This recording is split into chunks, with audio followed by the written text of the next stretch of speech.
Hello students, welcome to my class Physics in our Life. Myself Tushar Bharadwaj. Today we are going to start the second part of this chapter, gravitation, and this chapter belongs to class 9. So let's get started.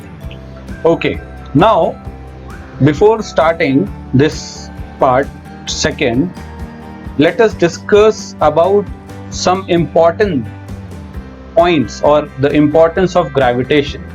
Okay, now importance of gravitation. अब gravity जो है अर्थ पर, उसकी महत्वता क्या है, क्यों इतनी इंपॉर्टेंट है वो?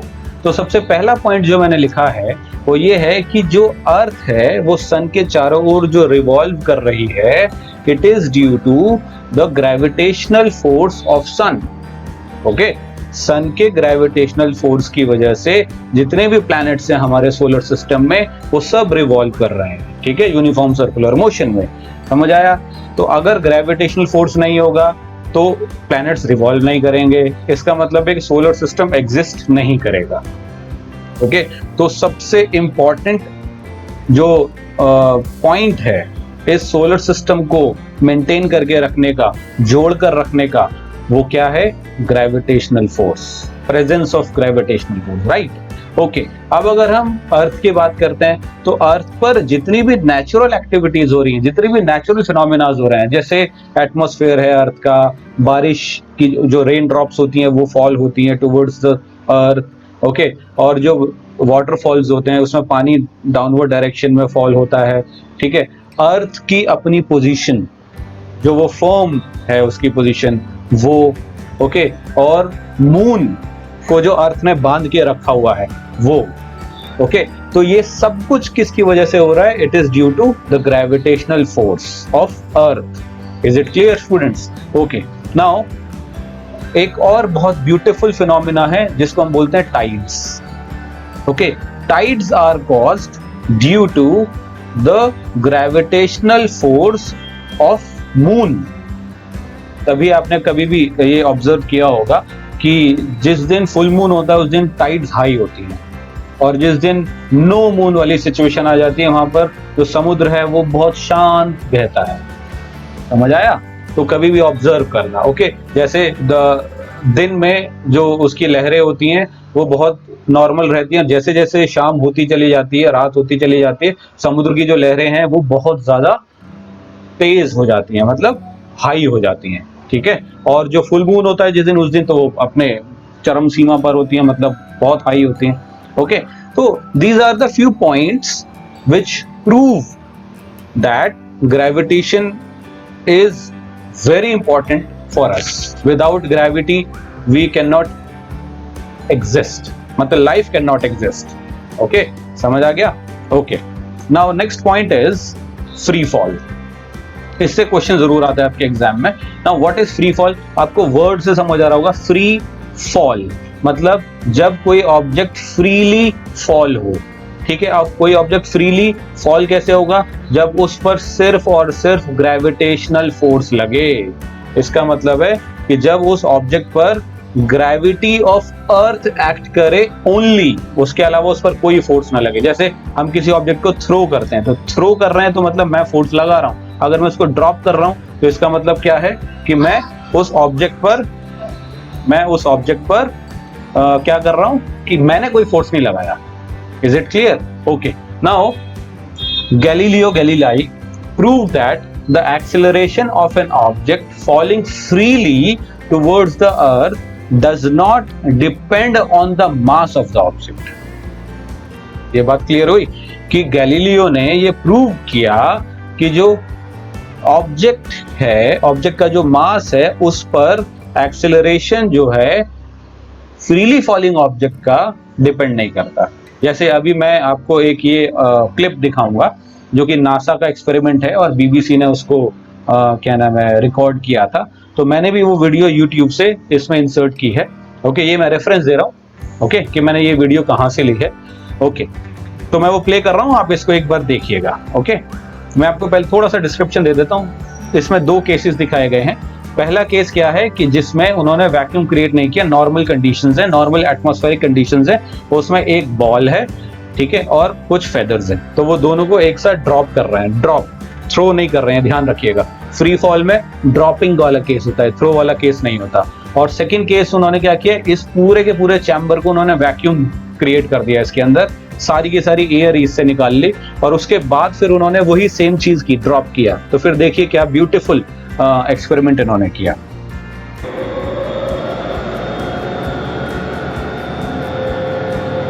Galileo's experiment was simple. ये पूरा चैम्बर है, He took a heavy object and a light अब ये one लिफ्ट कर रहे हैं दोनों को and dropped them at the same time to see which fell fastest. at a certain height. Now release. देखिए ये बहुत सिंपल है, जो आपने एक्सपेक्ट किया था वही हुआ कि फेदर जो है आराम से आ रहे हैं क्योंकि वो लाइट है। अब उन्होंने क्या किया, वैक्यूम क्रिएट कर दिया। अब वैक्यूम क्रिएट कर दिया तो जब उन्होंने ड्रॉप किया तो दोनों जो है एट सेम पेस वो फॉल हो रहे हैं। देखिए what does it mean? It means that acceleration of an object of freely falling body does not depend on the mass of the object. देखो समझ आया, फेदर का मास और बॉल का मास अलग अलग, ठीक है, दोनों एक ही पेस पर फॉल हो रहे हैं। This is what we call free fall. समझ आया? कब फ्री फॉल क्या होता है? जब भी ऑब्जेक्ट फॉल होगा under the action of gravity only. Is it clear? Okay, now next is acceleration due to gravity. अब अभी मैंने जब बात की थी एक्सेलरेशन ड्यू टू ग्रेविटी, तो वो होता क्या है? सबसे पहली चीज है कि उसको रिप्रेजेंट कर रहे हैं स्मॉल जी से। ओके, अब स्मॉल जी से जो हम रिप्रेजेंटेशन उसका कर रहे हैं, ये भी क्वेश्चन आ जाता है कि what is the relationship between small G and capital G. Okay, now सबसे पहले हम जान लेते हैं कि एक्सेलरेशन ड्यू टू ग्रेविटी होता क्या है। जब भी कोई ऑब्जेक्ट फ्रीली फॉल होगा, किसी ऑब्जेक्ट को मैंने ड्रॉप कर दिया, तो जब वो फॉल हो रहा होता है उसका जो एक्सेलरेशन होगा, that acceleration is called acceleration due to gravity. ये समझ आ गया? क्योंकि उस वक्त और कोई तो फोर्स लगा ही नहीं, उसको तो अर्थ खींच रही है अपनी तरफ। जब अर्थ खींच रही है तो उसका जो एक्सेलरेशन क्रिएट हुआ, एक्सेलरेशन जो उसने रिस्टोर किया, that acceleration is due to gravity of earth. इसलिए हमने बोले acceleration due to gravity. Is it clear? Okay, now अब इसकी वैल्यू कांस्टेंट है, वो हम कैलकुलेट भी कर सकते हैं। Okay, that is 9.8 metre per second square. Okay, और in centimetres it is 980 centimetre per second square. 100 से मल्टीप्लाई कर दिया तो 980 आ गया। ओके, नाउ अब क्वेश्चन क्या आता है? मोस्ट इंपॉर्टेंट क्वेश्चन है, derive the relationship between small G and capital G. अब वो हम कैसे करेंगे? देखिए, वी नो दैट अभी पिछली वीडियो में, जो प्रीवियस वीडियो थी मेरी यूनिवर्सल लॉ ऑफ ग्रेविटेशन, उसमें मैंने आपको डिराइव करके बताया था F = G/m/r², right? Okay, m1 m2 करो, mm करो, कोई प्रॉब्लम नहीं है, सेम चीज है, ठीक है। ओके, अब एक और फॉर्मूला हमने पढ़ा था Newton second law of motion से, जो हमने फोर्स का फॉर्मूला डिराइव किया था, F = mass into acceleration, right? आप वो मेरी वीडियो देख सकते हैं। Okay, now F = mass into acceleration, लेकिन जब एक्सेलरेशन ड्यू टू ग्रेविटी बन जाता है तो हम एक ही जगह G इंसर्ट कर देते हैं। बात समझ आ रही है? तो ये फॉर्मूला जो F = मास इनटू G लिखा हुआ है, वो और m × a सेम चीज है, बट यहां पर जो एक्सेलरेशन जो a था, जो लीनियर एक्सेलरेशन था, उसको मैंने एक्सेलरेशन ड्यू टू ग्रेविटी लिख दिया, मतलब वो G हो गया। अब देखो, ऊपर वाला फॉर्मूला भी फोर्स का है, नीचे वाला फॉर्मूला भी फोर्स का है। ओके, दोनों फॉर्मूले को मैं कंबाइन कर सकता हूं। Basically we are combining these two equation और equating these two equations, equation 1 and equation 2, and we will get mg = Gmm/r², capital M and small m upon r². So small m and small m will get cancel out from LHS and RHS, and we have this final formula, this final relationship, that is G = small g = capital G m/r². Okay, this is the basic formula for G = Gm/r². It means relationship between small g and capital G. Okay, तो ये बहुत important derivation है, छोटा सा derivation है, 2 और 3 mark और कभी कभी 1 मार्क में भी पूछ लेते हैं। मैं इसको 1 मार्क में देता हूँ। ओके, तो इसको आप समझ तो आ ही गया होगा, इसमें कुछ एज सच तो है ही नहीं। ठीक है, आगे बढ़ते हैं। Okay, now we have 3 equations. Okay, अब वो 3 इक्वेशंस क्या हैं? अब हमने ये इक्वेशंस पढ़ी थी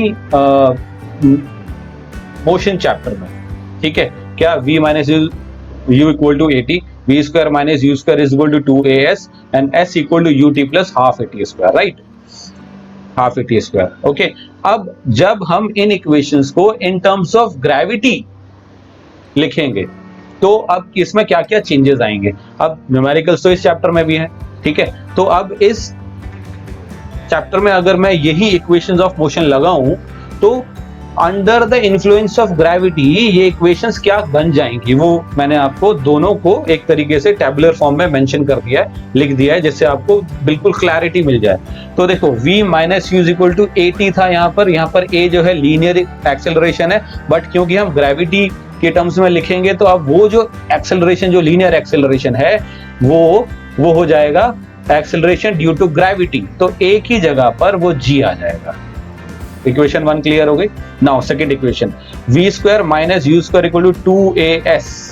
तो जो a था वो तो कन्वर्ट हो गया g में, क्योंकि एक्सेलरेशन ड्यू टू ग्रेविटी कर दिया। अब जो s है, अगर मैं किसी ऑब्जेक्ट को ड्रॉप करता हूं तो क्या होगा? मैं ये हाइट मेजर कर रहा हूं, ठीक है?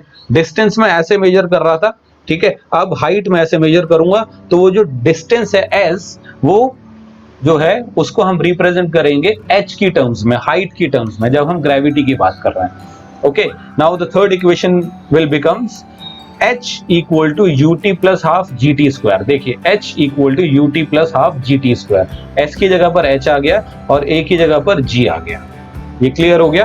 तो आज के जो छोटे से कॉन्सेप्ट्स हैं ये क्लियर हो गए आप सभी को, ठीक है? तो नेक्स्ट वीडियो में मैं आपके लिए लेकर आऊंगा difference between mass and weight. ये ना बड़ा ब्यूटीफुल डिफरेंस है और हम लोगों को ना पता भी नहीं होता कि हम बचपन से कुछ चीजें हैं जो गलत बोलते आ रहे हैं, और अगर हमने उसको सही भी बोल दिया तो जो नेक्स्ट पर्सन है उसको तो फिजिक्स आती नहीं है इस हद तक, तो उसको वो चीज समझ ही नहीं आएगी, ठीक है? हम मास को वेट बोल देते हैं, वेट को मास बोल देते हैं, और हम हर जगह वेट ही बोल रहे हैं, बट हम ऐसा यूनिट मास की यूज कर रहे हैं और हमें यही नहीं पता कि मास है क्या।